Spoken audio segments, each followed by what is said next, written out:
প্রায় 1 বছর পর বাড়িতে ফিরেছি। আজ অন্যরকম লাগছে। এতদিন পর বাড়িতে ফিরেছি, ভালো লাগারই কথা। মাত্র 15 দিনের ছুটি পেয়েছি। হয়তো পরিবারের সঙ্গে 15টা দিন একদম 15টা যুগের মতোই লাগবে। আমি বাসায় এসে যথারীতি কলিং বেল দিলাম, আর দরজায় বেল পড়ার সাথে সাথেই একটু পরে আমার ছোট বোনটা এসে ফারিয়া এসে দরজা খুলে দিল, আর আমাকে বলতে লাগলো, আরে ভাইয়া তুই এতদিন পরে আমাদের কথা মনে পড়লো? আর তুই বাসায় আসবি একটাবার আমাদের ফোন করে জানাবি না? মা তোর কথা সব সময় বলে তুই কবে আসবি কবে আসবি। মা দেখো তোমার ছেলে এসেছে। আমি ব্যাগ নিয়ে ভিতরে চলে আসলাম, আর ভিতরে এসে যথারীতি মায়ের সামনে গেলাম, আর মায়ের সামনে গিয়ে মাকে সালাম করলাম।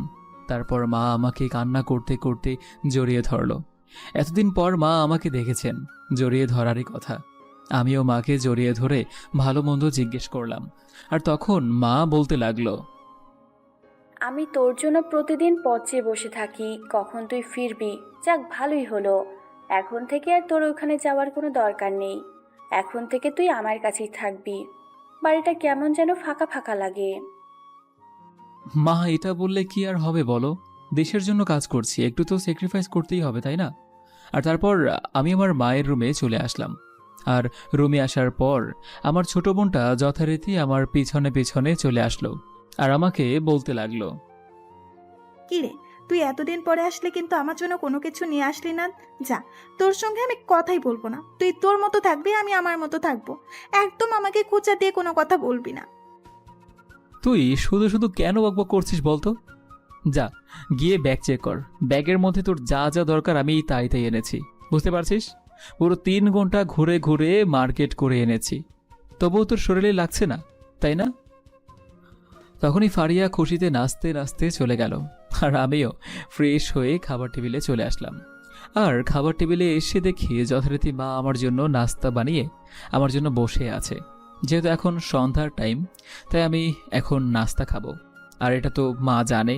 তারপর আমি নাস্তা খেতে খেতে মায়ের সঙ্গে আলাপ আলোচনা করতে লাগলাম, আর এভাবেই অনেকটা সময় পার হয়ে যায়।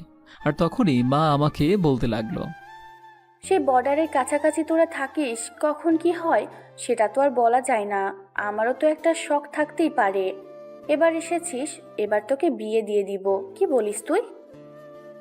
মা, আমি এখন বিয়ে করব না। তাছাড়া আমি তো তোমাকে আগেই বলেছি, আমি আমার পছন্দের মেয়ে ছাড়া আমি কাউকে বিয়ে করব না। আর বিশেষ করে এই পারিবারিক বিয়ে তো আমার একদমই অপছন্দের। তোর যেটা ভালো মনে হয় তুই সেটাই করবি। আর এদিকে যে ফারিহার বিয়ের কথাবার্তা হচ্ছে, তোকে তো আমি বলেছিলাম, কিন্তু তুই তো কোনো কিছুই বললি না। মা, তুমি কি পাগল হয়ে গেছো নাকি? মানে, আমরা তো কোনো কিছুই বুঝতে পারলাম না। তুমি আমাকেও বিয়ে করাতে চাচ্ছ, আবার ফারিয়াকেও বিয়ে দিতে চাচ্ছ। আমরা কি তোমার কাছে বেশি হয়ে গেছি নাকি? কেন, ফারিয়াকে কি বিয়ে দিতে হবে না? আর তুই কি বিয়ে করবি না নাকি সারা জীবন এভাবেই থাকবি? ফারিয়ার জন্য বেশ ভালো একটা সম্বন্ধ এসেছে, আমারও বেশ ভালো পছন্দ হয়েছে। তোর বাবা কোনো কিছু বলছে না এই ব্যাপারে। তুই যদি কিছু বলিস তাহলে মনে হয় রাজি হয়ে যাবে। মা, ফারিয়ার এখনো বিয়ের বয়স হয়নি। তাছাড়া ফারিয়া মাত্র ইন্টার 2য় বর্ষে পড়তেছে, আর এখনই তার বিয়ের বয়স হয়ে গেছে নাকি? সে ভার্সিটি শেষ করবে, অনার্স শেষ করবে, তারপর না হয় ভেবে দেখা যাবে। তুমি সেই আগের যুগেই পড়ে আছো। তুই তোর সন্তানের বাবা হোসনি, তাই তো সন্তানের মর্যাদা তুই এখনো বুঝতে পারিসনি। যেদিন সন্তান পিতা হবি সেই দিন বুঝবি সন্তানের জন্য কতটা টেনশন হয় বাবা মাদের। তারপর এভাবে মায়ের সঙ্গে আরও কিছুক্ষণ কথা বলে আমিও চলে আসলাম আমার রুমে। আমার রুমে এসে আমি ফোনটা টিপতে লাগলাম, আর বন্ধুদের সকলকে জানিয়ে দিলাম যে আমি বাড়িতে এসেছি। তারপর ওরা বলল যে মন্টুর দোকানে গিয়ে আড্ডা দেওয়ার জন্য। তারপর আমিও মন্টুর দোকানে চলে আসলাম রেডি হয়ে, আর ওরাও একটু পরেই চলে আসলো।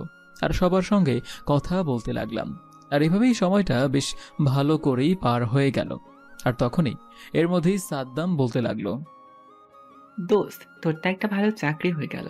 তোর তো আর কোনো চিন্তা করতে হবে না। এখন তো তুই শুধু বিয়ে করা বাকি। কিন্তু আমরা তো বেকারই পড়ে রইলাম। কত জায়গায় চাকরির জন্য ট্রাই করছি, কিন্তু কোথাও চাকরি হচ্ছে না।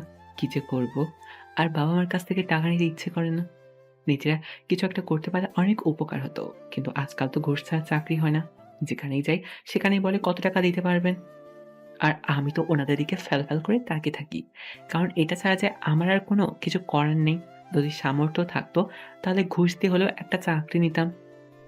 দোস্ত, আমি কি করে চাকরিটা নিয়েছি সেটা তো তোরা ভালো করেই জানিস। দিনরাত কতটা খেটেছি আর নিজেকে কোথায় নিয়ে গিয়েছি, তোরা তো সাক্ষী আছিস। সো তোরাও কষ্ট করতে থাক, দেখবি একদিন ঠিকই চাকরি হয়ে গেছে। তাছাড়া তুই তো এখন ভালোই আছিস, চাকরি করার কি দরকার? হ্যাঁ, পড়াশোনাটা শেষ কর, যেহেতু মাস্টার্সেই ভর্তি হয়েছিস। এটা ঠিক যে মাস্টার্স শেষ করলে হয়তো কোনো একটা কোম্পানিতে চাকরি করতে পারবো। কিন্তু আমার তো এখন চাকরিটা প্রয়োজন। তাছাড়া আমাকে টাকা অনেক বিয়ের জন্য চাপ দিতেছে। বুঝতেই তো পারছিস ৩টা বছরের রিলেশনশিপ। রাকা কোনোভাবে তার পরিবারকে আমার কথা বলতে পারবে না। কারণ বলবে কি আমি তো বেকার, কোনো কিছু করছি না। যদি কোনো কিছু করতাম তাহলে একটা কথা ছিল। তার জন্য আর কি খুব চাকরিটা প্রয়োজন। তুই কোনো কিছু ব্যবস্থা করে দিতে পারবি? আরে এটা তুই আগে বলবি না আমাকে? তাহলে তো আমি কোনো একটা জায়গায় তোর চাকরির ব্যবস্থা করে দিতাম। আর কালকে আমার সঙ্গে রেডি হয়ে একটা জায়গায় যাবি, সেখানে গেলে অবশ্যই চাকরি হয়ে যাবে, কোনো চিন্তা করিস না। আর বেতনও বেশ ভালোই দিবে তোকে। তারপর এইভাবে সাদ্দামের সঙ্গে আরও কিছুক্ষণ আড্ডা দিয়ে আমি বাসায় চলে আসলাম। আর বাসায় এসে যথারীতি খাবার খেয়ে ঘুমিয়ে গেলাম। পরদিন সকালবেলা ঘুমিয়ে আছি, আর তখনই আমার বোন ফারিয়া ডাকতে লাগলো। আর আমি ফারিয়ার দিকে তাকালাম, আর তখন ফারিয়া বলতে লাগলো, এমন রাগ দেখাচ্ছিস কেন? আমি তো শুধুমাত্র তোকে আমাকে কলেজে নিয়ে যাওয়ার জন্য ডাকছি। প্লিজ একটু কলেজে দিয়ে আয় না প্লিজ। কেন? তুই তো এতদিন একা একাই চলাফেরা করতি, তা এখন আবার নতুন করে তোকে নিয়ে যাওয়ার কি হলো? হ্যাঁ, এতদিন পর বাসায় এসেছি, আর এখন আমাকে শান্তিতে একটু ঘুমাতেও দিবি না? তুই কি যাবি এখান থেকে?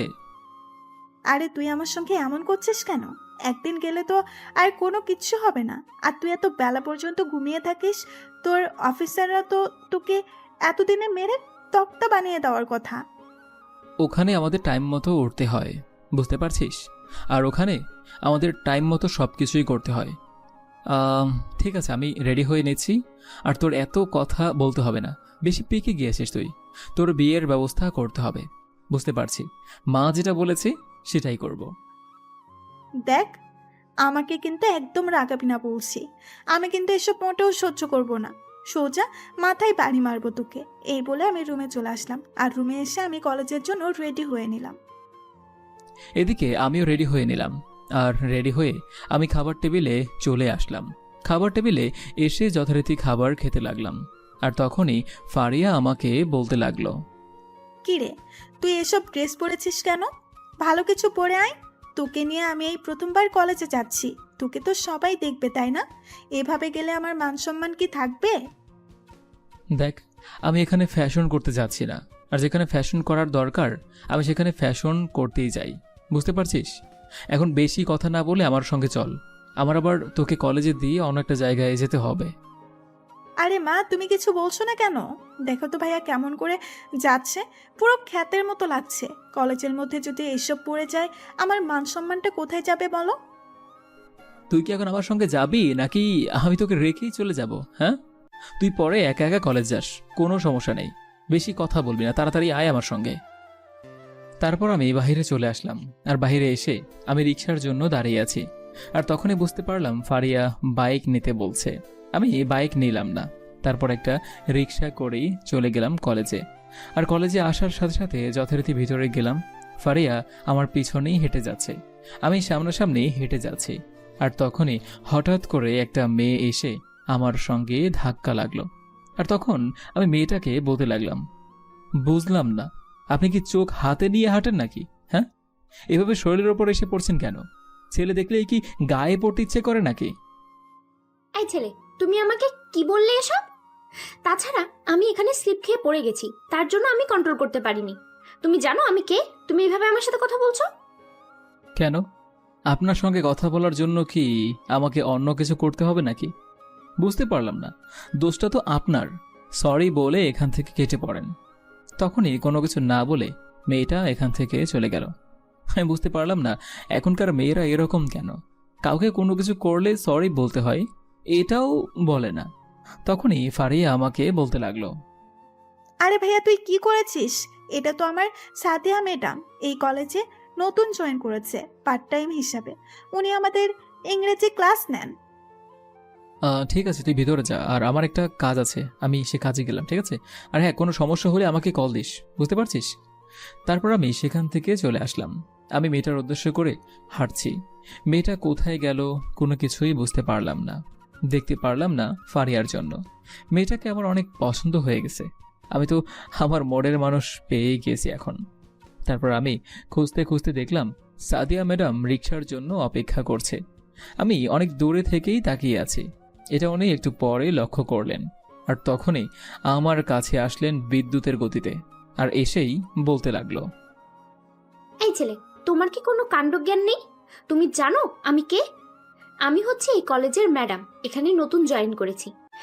আর তুমি ম্যাডামের সঙ্গে বেয়াদবি করছো, আবার আমার দিকে তাকিয়ে আছো ফ্যালফ্যাল করে। কখনো কি কোনো মেয়ে দেখোনি নাকি? আসলে তোমাকে দেখে আমি নিজেকে কন্ট্রোল করে রাখতে পারছি না। তোমাকে আমি প্রথম দেখায় ভালোবেসে ফেলেছি। প্লিজ তুমি আমার ভালোবাসাটা গ্রহণ করে নাও। এই ছেলে, তোমার কি মাথাটা ঠিক আছে নাকি নেশা টেশা করে এসেছো?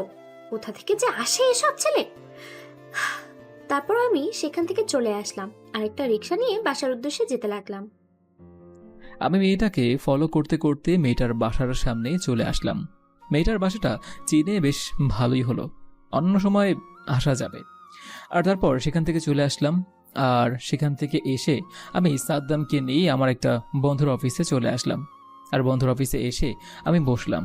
আর একটু পরেই নীল এসে বলতে লাগলো, আরে শাহরিয়ার, তুই এতদিন পরে কি মনে করে? আমি তো ভেবেছিলাম তুই মারা গেছিস। একটা দিন তো কল করার কোনো প্রয়োজন মনে করিস না। এখন তো তুই অনেক বড় হয়ে গেছিস, তাই না? এখন কি আর আমার কথা মনে হবে তোর? আরে না, আসলে আমি কালকেই বাসায় ফিরেছি। আর বাসায় ফিরে তো উপস্থিত হয়েছিস, একটু সময় দিলাম আর কি। আর এখন তোর সঙ্গে দেখা করতেও চলে আসলাম। আচ্ছা শোন, আমি তোর কাছে এসেছি একটা কাজের জন্য। বাহ, আজকে সূর্য কোন দিকে থেকে উঠেছে বুঝলাম না। এতদিনে আমরা শাহরিয়ারের কাছে সাহায্যের জন্য যেতাম কোনো দরকার লাগবে, আর এখন শাহরিয়ার নিজেই এসেছে। ভালো কথাটা বল, তোর জন্য কি করতে পারি? তুই যা বলবি আমি তোর জন্য তাই করব। হাজার হোক, তুই আমার বিয়ে করার জন্য সাহায্য করেছিস, আমার ঘটক বলে কথা। এই যে দেখ, আমারও বেস্ট ফ্রেন্ড, নাম হচ্ছে সাদ্দাম, অনার্স কমপ্লিট করেছে, কিন্তু কোনো চাকরি পাচ্ছে না। তুই আমার হয়ে ওর জন্য একটা চাকরি ম্যানেজ করে দে। তুই কোনো না করতে পারবি না। আচ্ছা ঠিক আছে, আর এছাড়াও আমার অফিসের লোক লাগবে, আমি সেজন্য কালকে বিজ্ঞপ্তি দিতাম। আর তুই যেহেতু বলছিস, আমি আর এখানে কি বলবো ভাই, তুমি কালকে তোমার সার্টিফিকেটগুলো নিয়ে অফিসে চলে আসবে। সার্টিফিকেট আমি সঙ্গে করে নিয়ে এসেছি। এই যে দেখ সার্টিফিকেট, আমি সার্টিফিকেট ভালো করে দেখে নিয়েছি। হ্যাঁ, ওর ভালো রেজাল্ট আছে, তোর কোনো সমস্যা হবে না। আর বুঝতে পারছিস তো, কালকে থেকে এসে জয়েন করবে। আচ্ছা ঠিক আছে, তুমি কালকে থেকে এসে জয়েন করবে, আর তোমার স্যালারি তোমার পোস্ট অনুযায়ী হবে। তবে তোমাকে যে পোস্ট দেওয়া হবে এটাতে বেতন 17,000 টাকা, পরবর্তীতে বেতন বাড়ানো হবে। তারপর তিনজনে মিলে কিছুক্ষণ আড্ডা দিয়ে আমিও চলে আসলাম সাদ্দামকে নিয়ে। সাদ্দাম কিছুক্ষণ পরেই আমাকে বলতে লাগলো, দোস্ত, তুই আমার জন্য অনেক কিছু করছিস। তুই না থাকলে আমার চাকরিটা কখনোই হতো না, আর এই চাকরিটা আমার খুবই প্রয়োজন ছিল। সত্যি রে, তোর উপকার আমি কোনোদিন বলতে পারবো না। আরে শালা, বন্ধুদের মধ্যে এইসব কি? হ্যাঁ, আমি যেটা করেছি শুধুমাত্র বন্ধুর জন্য করেছি। হ্যাঁ, সব কিছু করেছি শুধুমাত্র তুই ভাবিকে হারিয়ে ফেলবি বলে। এখন তোর চাকরি হয়ে গিয়েছে, তুই ভাবিকে খুব তাড়াতাড়ি বিয়ে কর। বুঝতে তো পারছিস, তোর বিয়ে করার পর আমি নিজেও বিয়ে করব, কারণ একটা মেয়েকে আমার খুব পছন্দ হয়েছে, আর তোর সাহায্য লাগবে। তাই নাকি? তা অবশেষে তুই কাউকে পছন্দ করলি, এটা তো অনেকটা। মেয়েটার পরিচয় বল, আমি তোকে মেয়েটার পুরো ডিটেলস এনে দিচ্ছি। তারপর আমি সাদ্দামকে বিদায় দিয়ে বাসায় চলে আসলাম। বাসায় এসে ফ্রেশ হয়ে খাবার খেয়ে নিলাম, আর তারপর রুমে এসে শুয়ে শুয়ে ফোন টিপতে লাগলাম। আর তখনই ফারিয়ার ফোন থেকে আমার ফোনে একটা কল আসলো। আমি ফোনটা রিসিভ করলাম। আর ওপাশ থেকে ফারিয়া আমাকে বলতে লাগলো, ভাইয়া তুই কোথায়? দেখ, কয়েকটা ছেলে আমাকে ভীষণভাবে বিরক্ত করছে। আমাকে কলেজ থেকে কোনোভাবেই বের হতে দিচ্ছে না। কি করব এখন? তাড়াতাড়ি কলেজে আয় তো একটু। তারপর আমি তাড়াতাড়ি করে রেডি হয়ে নিলাম, আর রেডি হয়ে নিলাম একটু অন্যরকমভাবে। তারপর আমি তাড়াতাড়ি করে বাইকটা নিয়ে কলেজের উদ্দেশ্যে যেতে লাগলাম। আর কিছুক্ষণ পরেই কলেজে চলে আসলাম। আর কলেজে আসার পর আমি হেলমেট না খুলে সেই ছেলেগুলোর কাছে গেলাম। আর ছেলেগুলোর সামনে আমি হেলমেটের কাজটা খুলে তাদেরকে বলতে লাগলাম, কিরে, তোদের এত বড় সাহস, তোরা আমার বোনকে ডিস্টার্ব করছিস? ভালোই ভালো হয়ে বলছি, এখন এখান থেকে চলে যা, নাহলে এমন মাইট দিব কোনোদিন ভুলতেও পারবি না। যতদিন বেঁচে থাকবি ততদিন প্রতিদিন আমার কথা মনে রাখবি। তোর মতো ছেলেকে আমাদের ভালো করে জানা আছে। আমাদের উপরে কেউ কোনো কথা বলতে পারে না। আর তুই কি জানিস আমি কে? আর আমরা এখানে কতজন আছি তুই জানিস? আর আমরা কার হয়ে কাজ করি সেটা তুই জানিস না। আমরা যেটা চাই সেটাই হয়। তুই মনে করিস তুই এভাবে রেডি হয়ে আসলে, এভাবে মাঞ্জা মেরে আসলে আমরা তোকে ভয় পাবো? ভয় পাওয়ার জন্য মাঞ্জা মারা লাগে না ভাই। ভয় পাওয়ানোর জন্য সপ্তপক্ষ একটা কলিজা থাকা দরকার, যেটা তোদের নেই, আমার আছে। আমার কলিজাটা দেখবি? আমি আমার কোমর থেকে পিস্তলটা বের করলাম, আর পিস্তলটা বের করেই তাদের সামনে রাখতেই তারা দৌড়ে চলে গেল। আর আমিও সেখান থেকে ফারিয়াকে নিয়ে সোজা বাসায় চলে আসলাম। বাসায় এসে যথেষ্ট আমি ফ্রেশ হয়ে রুমে শুয়ে পড়লাম। আর এভাবেই সময়টা পার হয়ে গেল। তারপর বিকেলবেলা আমি ছদ্মবেশে বের হলাম, উদ্দেশ্য বন্ধুবান্ধবের সঙ্গে একটু আড্ডা দিব, তারপর আরেকটা কাজে যাব। আর তখনই আমার ফোনে একটা কল আসলো, আর কলটা রিসিভ করলাম। আর তখন ওপাশ থেকে স্যার আমাকে বলতে লাগলো, আমার কিন্তু কাজটা খুব তাড়াতাড়ি করতে চাই। ডিপার্টমেন্ট কিন্তু তোমাকে বুঝে শুনে দায়িত্ব দিয়েছে। তোমাকে কিন্তু সঠিকভাবে দায়িত্ব পালন করতে হবে। তোমার যা যা দরকার তুমি আমার কাছে বলবে, আমি তোমাকে শত সাহায্য করব, কোনো সমস্যা নেই। কিন্তু এই গ্যাংকে ধরতে হবে তোমার, যে করেই হোক। স্যার, আমি আমার সাধ্য মতো চেষ্টা করব সবকিছু করার জন্য। আপনি শুধু আমার জন্য দোয়া করবেন স্যার, আর কিছু দরকার নেই। আর আজকে রাতে আমি অপারেশনে যাব, দেখি কোনো কিছু জানতে পারি কিনা। তারপর আমি স্যারের সঙ্গে আরও কিছুক্ষণ কথা বলে কল কেটে দিলাম। আর কল কেটে দিয়ে আমি বন্ধুদের সঙ্গে আড্ডা দিতে লাগলাম, চায়ের দোকান। আর তখনই দেখলাম সেই সাদিয়া মেয়েটা পাশ দিয়ে হেঁটে যাচ্ছে। তারপর আমি মেয়েটার পিছনে যেতে লাগলাম, আর মেয়েটাও আমাকে ভালো করে লক্ষ্য করলো। আর কিছু দূর যাওয়ার পরেই আবার পিছন ফিরে আমার কাছে এসে বলতে লাগলো, কি ব্যাপার, আপনি আমার এভাবে পিছনে পিছনে আসছেন কেন? আপনাকে আমি সকালবেলা আসতে বললাম না যে আপনি আমার পিছনে পিছনে আসবেন না? আপনি তবুও আমার পিছনে পিছনে আসছেন। দেখুন, এভাবে চলতে থাকলে কিন্তু আমি সত্যি আপনার বিরুদ্ধে কোনো ব্যবস্থা নিতে বাধ্য হব। তাছাড়া আমি কলেজের ম্যাডাম। সমস্যা কি? আপনি তো কলেজের ম্যাডাম, এটা তো আমি জানি, কিন্তু আপনি যে ভার্সিটিতে অনার্স দ্বিতীয় বর্ষের ছাত্রী, এটা তো অস্বীকার করতে পারবেন না। আপনি শুধু পার্ট টাইম ওখানে জব করেন, এটা কোনো বিষয় হলো? ভালোবাসার মধ্যে এসব থাকতে নেই। আচ্ছা ওয়েট, আপনি আমার ব্যাপারে কি করে জানেন? আমি তো আপনাকে এসব কখনো বলিনি। আর কেই বা আপনাকে এসব তথ্য দিল? বুঝতে পারলাম না তো। আরে ম্যাডাম, কাউকে যদি ভালোবাসতে হয়, তার ব্যাপারে যদি কোনো কিছু নাই জানতে পারি, তাহলে কিভাবে হবে বলেন? কোনো কিছু জানলে তো তার ব্যাপারে ভালোবাসাটা ধীরে ধীরে জন্মাবে, তাই না? দেখুন, আমি এখন টিউশনি করাতে যাচ্ছি।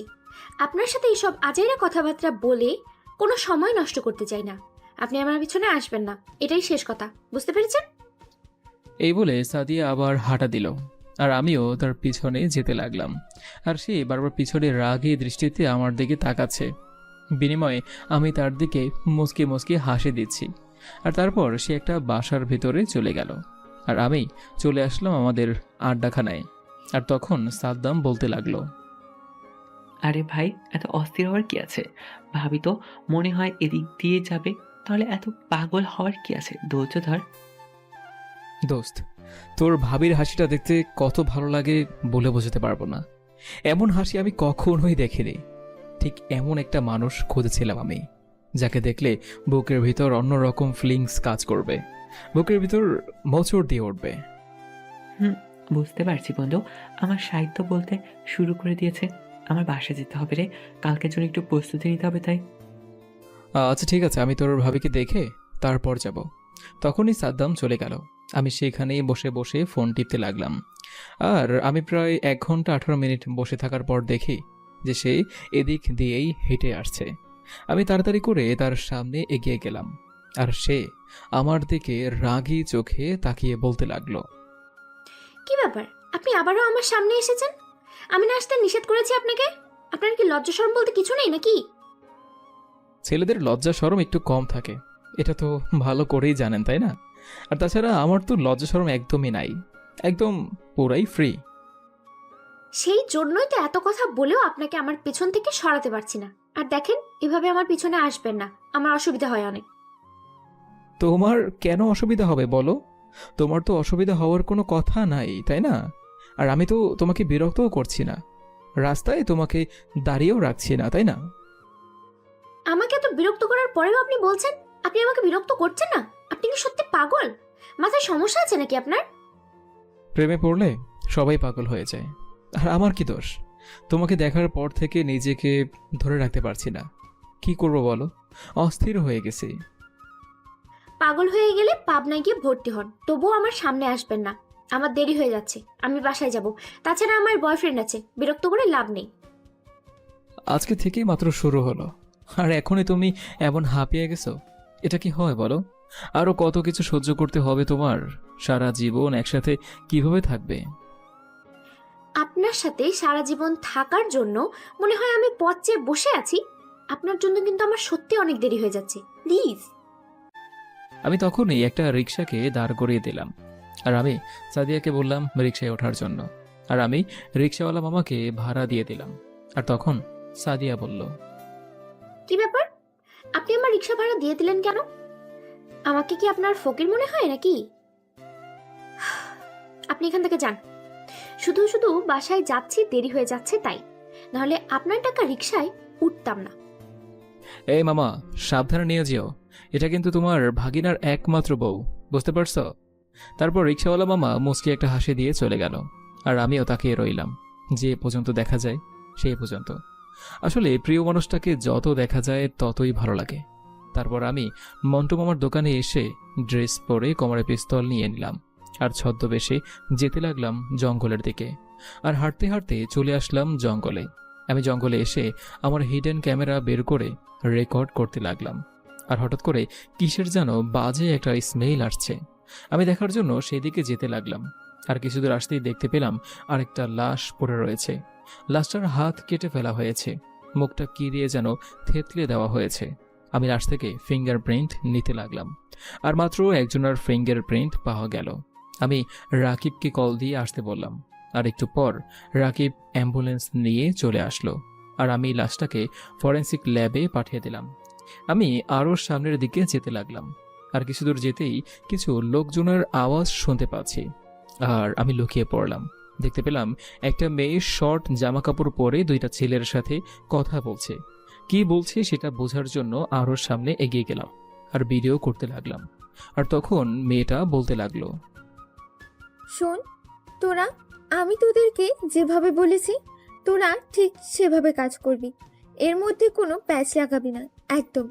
আর কালকে মালটা নেহাল তুই গিয়ে রিসিভ করবি, ঠিক আছে?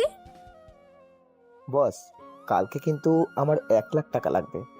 আপনি যেভাবে পারেন আমাকে 1 লাখ টাকা দেবেন, আর কালকের মাল রিসিভ করে গোডাউনে রেখে দেব, চিন্তা করবেন না। শোন, আমি বসের সাথে কথা বলেছি, কালকে তুই কাজটা করে আসলে তোকে 2 লাখ টাকা দেওয়া হবে, চিন্তা করিস না। আর লাশগুলোকে এভাবে ফেলে না রেখে মাটি চাপা দিয়ে দিবি। শুনেছি সেনাবাহিনীর অধীনে আমাদেরকে খোঁজ করা হচ্ছে, তাই সাবধানে চলাফেরা করবি। সেনাবাহিনী যে কোনো সময় যে কোনো কিছু করে ফেলতে পারে। পুলিশকে সামলানো যায়, কিন্তু সেনাবাহিনীর হাতে পড়ে গেলে একবার মৃত্যু নিশ্চিত, তাই সাবধানে। আরে ম্যাম, আপনি চিন্তা করবেন না, আমাদের কেউ বুঝতে পারবে না। আর সবাই জানে আমরা এই কলেজে পড়াশোনা করি, তাহলে আর সন্দেহ করার কি আছে? কলেজের মধ্যে 2-1টা মেয়ে পেলে কিডন্যাপ করে নিয়ে আসবি। বস বলেছে এটার জন্য আলাদা টাকা দেওয়া হবে, তাই কাজ কর। বস, আমাদের জন্য এটা অনেকটাই টাফ হয়ে যায়, কারণ এটা করতে গেলে অনেকটা কষ্ট করতে হয়। আর এটার মধ্যে ধরা খাওয়া পপুলারিটি অনেক বেশি, কারণ আমাদেরকে তো মোটামুটি সবাই চেনে, তাই না? আর এখন কিডন্যাপ করলে জানে যে আমরা কিডন্যাপ করেছি, পরে নানান ঝামেলার কারণে আন্ডারগ্রাউন্ডে যেতে হয়। তাই বলি, কলেজে ছাড়া এনে দিতে পারবো। আর তাছাড়া বসের তো আরও একটা ব্যবসায় আছে, ওখান থেকে তো নিলেই পারো। আচ্ছা, তোদেরকে আমি যে কাজ দিয়েছি তোরা শুধু ঠিক ভালোভাবে কর। কালকের কাজটা ভালোভাবে করবি, একটুও যেন ভুল না হয়। একটু ভুল হলে কিন্তু কোটি টাকা লস হয়ে যাবে, বুঝতে পারছিস? তারপর আমি ওদেরকে বিদায় দিয়ে গাড়ি করে আমার ঠিকানায় যেতে লাগলাম। এদিকে আমি মেয়েটার গাড়িতে উঠে সেই গাড়িতে একটা জিপিএস ট্র্যাকার লাগিয়ে দিয়েছি। মেয়েটা এখন কোথায় যাবে সেটা আমার জানার প্রয়োজন। আর এখন এই দুইটাকে আগে সামলানো যাক। তারপর আমি এই দুইটাকে ফায়ার করলাম যাচাই করার জন্য। আর ফায়ার করার পর দুজনেই বসে পড়ল। আমি ওদের পায়ে গুলি করলাম। তারপর আমি তাদেরকে নিয়ে সোজা আমার ক্যাম্পে নিয়ে চলে আসলাম। আর ক্যাম্পে আনার পর আমি একটা রুমে বন্দি করে রাখলাম। আর তখন স্যার আমাকে বলতে লাগলো, শাহরিয়ার, এটা করা ঠিক হলো? আমার মনে হয় এটা করা ঠিক হয়নি, কারণ ওরা তো জানে কালকে এই মালটা রিসিভ করতে হবে। আর কালকের মালটা যদি ওরা রিসিভ করতে না পারে তাহলে আমরা পরবর্তী তথ্য পাবো না। স্যার আপনি কোনো চিন্তা করবেন না, যেটা করেছি এটা ভালোই করেছি। দেখবেন এখন সময়টা পাল্টে যাবে। আর আমি একটু ওদের সাথে আলাদাভাবে কথা বলতে চাই, কেউ যেন বিরক্ত না করে। আমি ওদের সামনে চলে আসলাম আর সামনে এসে যথারীতি চেয়ার নিয়ে বসে পড়লাম। তারপর ওরা আমাকে দেখে অবাক হয়ে তাকিয়ে আছে আর বলতে লাগলো, কি রে, তুই কে? তুই আমাদেরকে ধরে এনেছিস কেন? আর আমরা এখন কোথায় আছি? আমরা কোনো কিছুই করিনি, আমাদেরকে তুই ছেড়ে দে। তুই যত টাকা চাইবি আমরা তোকে তত টাকাই দেব। তোদের বস সেনাবাহিনী দেখে ভয় পায়, তবুও তোরা সেনাবাহিনী দেখে ভয় পাস না। আর আমাকে দেখেও বুঝতে পারছিস না যে আমি কে। থাক, আমাকে চেনার দরকার নেই। এখন আমার কথাগুলোর উত্তর দিলেই আমি ভালোই ভালোই চলে যাব। আর যদি কথাগুলোর সঠিকভাবে উত্তর না দিতে পারিস তাহলে তোদেরকে কি করতে পারে বুঝতেই পারছিস। দেখ, আমরা কোনো কিছুই করিনি, আমাদেরকে যা বলে আমরা শুধু সেটাই করি। আমাদেরকে ছেড়ে দে প্লিজ, আমরা আর কখনো এসব কাজ করব না। আমরা এখন থেকে ভালো হয়ে যাব। প্লিজ, আমি তোর কাছে হাত জোড় করে বলছি, আমাদেরকে ছেড়ে দে। তুই শুধু শুধু এমন করছিস, তোকে তো এখন আমি ছাড়বো না। তাহলে শুধু শুধু বকবক করে কেন মাথাটা খাচ্ছিস বল? আচ্ছা এখন বল, কালকে যে তোদের প্ল্যানটা, এটা কিসের প্ল্যান? বলবো না, আমরা মারা গেলেও আমরা এটা বলবো না। আমরা মৃত্যুকে ভয় পাই না, মৃত্যুকে আমরা পকেটে নিয়ে ঘুরি, বুঝতে পারছিস? তুই কত বড় অফিসার হয়েছিস সেটা আমরা দেখব, একবার বের হতে পারি তারপর। তুই কিন্তু আমার সঙ্গে ঝামেলা করা শুরু করে দিয়েছিস। তুই কিন্তু আমাকে ভালো করে চিনতে পারিসনি এখনো আমি কি করতে পারি। তোরা তো সবকিছু বলবি, এটা তো জানার কথা, শুধু একটু আমাকে কষ্ট করতে হবে। আমি যথারীতি আমার বক্স থেকে ড্রিল মেশিনটা বের করলাম। আর ড্রিল মেশিনটা বের করার পরে তাদের পায়ে ফুটো করতে লাগলাম। আর তখন চিৎকার করতে লাগলো। তারপর আমি নেহালকে বললাম, তাহলে এখন আমাকে সব সত্যি করে বল, কালকে তোরা কিসের প্ল্যান করছিস? আর মালগুলো কিসের, কোথায় যাবে আর কোথা থেকে আসবে, এটা সত্যি করে সবকিছু বল। আমি সব কিছুই বলছি, প্লিজ তবু আমাকে আর কষ্ট দিস না। আমি এসব আর সহ্য করতে পারছি না, তার চেয়ে ভালো আমাকে মেরে ফেল। আসলে কালকের বড় একটা ড্রাগসের ডিল আসবে, আর সেটা আমরা রিসিভ করে বসের গোডাউনে পাঠিয়ে দেব। এই তো এখন লক্ষ্মী ছেলের মতো কথা বলছিস। এখন তুই আমাকে সব বল, আর এটা কোথায় হবে সেটাও বল। যদি এটা না বলিস তাহলে কিন্তু আবারও। কালকে ঠিক রাত 12টার সময় এই জায়গায় গোডা নিয়ে আসবে, গাড়িতে করে আমরা দুজন সেই গাড়িটা রিসিভ করে সোজা গোডাউনে নিয়ে যাব। এটাই আমাদের কথা ছিল। ঠিক আছে, তোদের সঙ্গে আমার এখন কথা বলা শেষ। তোদেরকে আমি এখন সুন্দর করে একটা ইঞ্জেকশন দিয়ে দিয়েছি, চুপচাপ ঘুমিয়ে পড়, ঠিক আছে? পরে আবার দরকার লাগলে আবার তোদের সঙ্গে কথা হবে আমার। আমি কথাটা মজা করেই বললাম। তারপর আমি একটা ইঞ্জেকশন দিয়ে দিলাম আর ওরা সাথে সাথেই ঘুমিয়ে পড়ল। আর আমিও ওখান থেকে সোজা বাসায় চলে আসলাম। আর বাসায় এসে যথারীতি ফ্রেশ হয়ে খাবার খেয়ে নিলাম। তারপর ঘুমিয়ে পড়লাম। আর পরদিন সকালবেলা ঘুম থেকে উঠে আমি ফারিয়াকে বললাম, চল আজকেও তোকে আমি কলেজে দিয়ে আসি। তোর তো প্রতিদিন সমস্যা হয়, এখন থেকে আমি যতদিন আছি ততদিন তোকে কলেজে নিয়ে যাব। তোকে কিন্তু আমার অনেক সন্দেহ হচ্ছে, কারণ তোর ইদানিং ব্যবহারটা ভালো লাগছে না। আগেও তো আসতেই আগে সবসময় বাসায় পড়ে থাকতি, কিন্তু এখন ইদানিং তুই কোথায় যেন চলে যাস। তুই কি আবার আমার ম্যাডামকে লাইন মারার চেষ্টা করছিস? থাপ্পড় দিয়ে তোর দাঁতগুলো সব ফলাইয়া দেব। বেশি বুঝোস নাকি তুই আমার থেকে? হ্যাঁ, যেটা বলছি সেটা কর। তাড়াতাড়ি করে রেডি হয়ে আয়, আর না হলে থাপ্পড় দিয়া একদম তোর কান গরম কইরা দেব। আমি তাড়াতাড়ি করে মায়ের কাছে চলে আসলাম আর দেখতে পেলাম মা রান্না করছে। আমি মাকে জড়িয়ে ধরে মায়ের কানে কানে বলতে লাগলাম, মা, তুমি তো তোমার ছেলেকে নিয়ে অনেক গর্ব করো। আমাকে তো নিয়ে একটা দিন বললে না যে আমার মেয়েটা কত ভালো। এখন শোনো, তোমার ছেলে কি করছে। তোমার ছেলে আমার ম্যাডামকে লাইন মারার চেষ্টা করছে, বুঝতে পারছো? ও বড় হয়েছে, তার জন্য এরকম করছে। তুই ওর পিছনে লাগিস না, ওর অনেক রাগ বেশি। সেটা তো তুই ছোটকাল থেকেই জানিস, তাই না? ওর যেটা ভালো মনে হয় ও সেটাই করুক। তার মানে তুমি বলতে চাচ্ছ আমি তার পেছনে লেগে থাকি, তাই না? যাও, তোমার সঙ্গে আর কোনো কিছু বলতে আসবো না। আমিও দেখো কোনো কিছু একটা করে ফেলবো। যেটুকু বলেছিস আর বলিস না। তোর বাবাকে আমি সোজা বলে দিব, পরে তোর বাবার সঙ্গে তুই কথা বলিস। আর এসব করলে আমার লাগবে না। তোর ভাইকেই তুই ভালো করে চিনতে পারছিস। তোর ভাই তোকে কোথায় পাঠাবে এটা তো ভালো করেই জানিস, সোজা পাবনায়। মানে কি মা?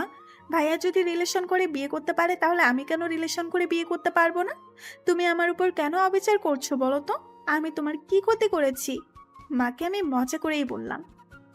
তোর যদি কাউকে পছন্দ হয় তাহলে আমার কাছে এসে বলবি, আমি ছেলেটাকে দেখব। আর তোর বাবাও দেখবে। যদি আমাদের পছন্দ হয় তাহলে তো আর এখানে কোনো কথা থাকতে পারে না। আর যেখানে তুই সারা জীবন থাকবি, তোর ইচ্ছাটা আগে আমরা তোর ওপর কোনো কিছু চাপিয়ে দিতে চাই না। আমাকে অন্য সকল মায়ের মতো মনে করিস না।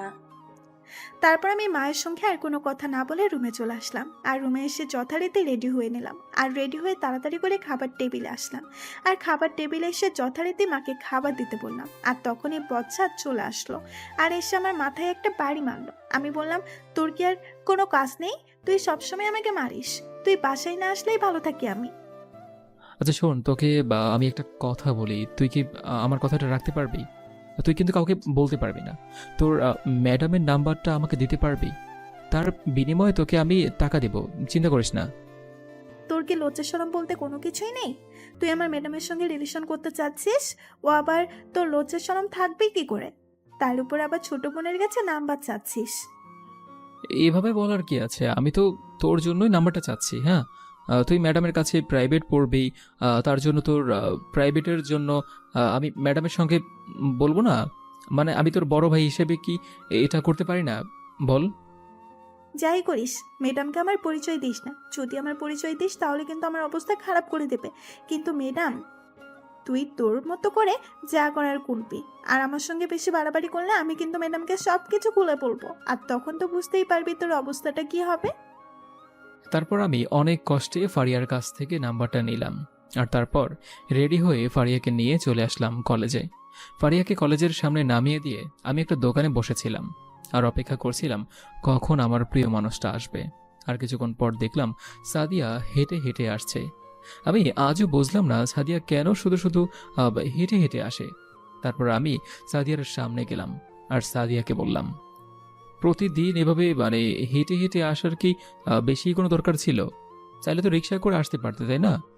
আমি কালকে থেকে তোমার জন্য একটা রিক্সা ফিক্সড করে রাখবো, তুমি সেটা দিয়ে আসবে আর যাবে। কেন? আপনি আমার জন্য রিক্সা কেন ফিক্সড করে রাখবেন? আর তাছাড়া আমি তো আপনাকে চিনি না। আমি শুধু শুধু কেন আপনার সঙ্গে কথা বলছি? আসলে নিজের উপরেই না ঘৃণা হচ্ছে এখন। আমি তোমার জন্য করব না তো কার জন্য করব? হ্যাঁ, তুমি যে আমার মনের রাজ্যের একমাত্র রানী। তোমাকে ছাড়া যে আমি কোনো কিছুই ভাবতে পারি না। সব সময় তোমার কথাই মনে হয়। দেখুন, আপনার কথাগুলো কিন্তু আমার মোটেও ভালো লাগছে না। আপনি আপনার মতো থাকেন, আমাকে আমার মতো থাকতে দিন। আমি এমনিতেই অনেক ঝামেলার মধ্যে থাকি, তারপর আবার আপনার বিরক্ত আমার অসহ্য লাগে। তুমি যতদিন আমাকে হ্যাঁ না বলবে ততদিন আমি তোমাকে ডিস্টার্ব করতেই থাকবো। এটার কোনো শেষ হবে না, বুঝতে পেরেছো? তারপর আমি কোনো কথা না বলে এক প্রকার রাগ করে কলেজের ভিতরে চলে আসলাম। আর কলেজের ভিতরে এসে আমি যথারীতি ক্লাসে চলে আসলাম। আর ক্লাসে এসে যথারীতি আমি ক্লাস করাতে লাগলাম। আমি দোকানে বসে বসে সাদিয়ার জন্য অপেক্ষা করতে লাগলাম। সাদিয়া যখন বের হবে আমি মন্টু মামার দোকানে এসে বসে আছি। আর এভাবেই সময়টা পার হয়ে গেল। হঠাৎ করে দেখলাম সাদিয়া রিকশায় করে যাচ্ছে। আমি সামনে আর আটকালাম না। সাদিয়া আমাকে দেখলো। তারপর আমিও বাসায় চলে আসলাম। আর বাসায় এসে যথারীতি ফ্রেশ হয়ে খাবার খেয়ে নিলাম। আর তারপর একটা ঘুম দিলাম। আমি ঘুম থেকে উঠে বিকেলবেলা মামার দোকানে এসে বসে আছি। জানতাম এখনই সাদিয়া এখান দিয়েই যাবে। সাদিয়া তার মতো করে হেঁটে যাচ্ছে। তারপর আমিও তার সামনে চলে আসলাম। আর সামনে এসে তার পাশাপাশি হাঁটতে লাগলাম। আর তখন সাদিয়া বলতে লাগলো, আপনার কি মনে হচ্ছে না যে আপনি ইদানিং একটু বেশি করছেন? আগে তো আমার পিছনে পড়ে থাকতেন, আর ইদানিং এখন আমার পাশে হাঁটার সাহস হয়ে গেছে। দিন দিন কিন্তু আপনার সাহস বেড়েই যাচ্ছে।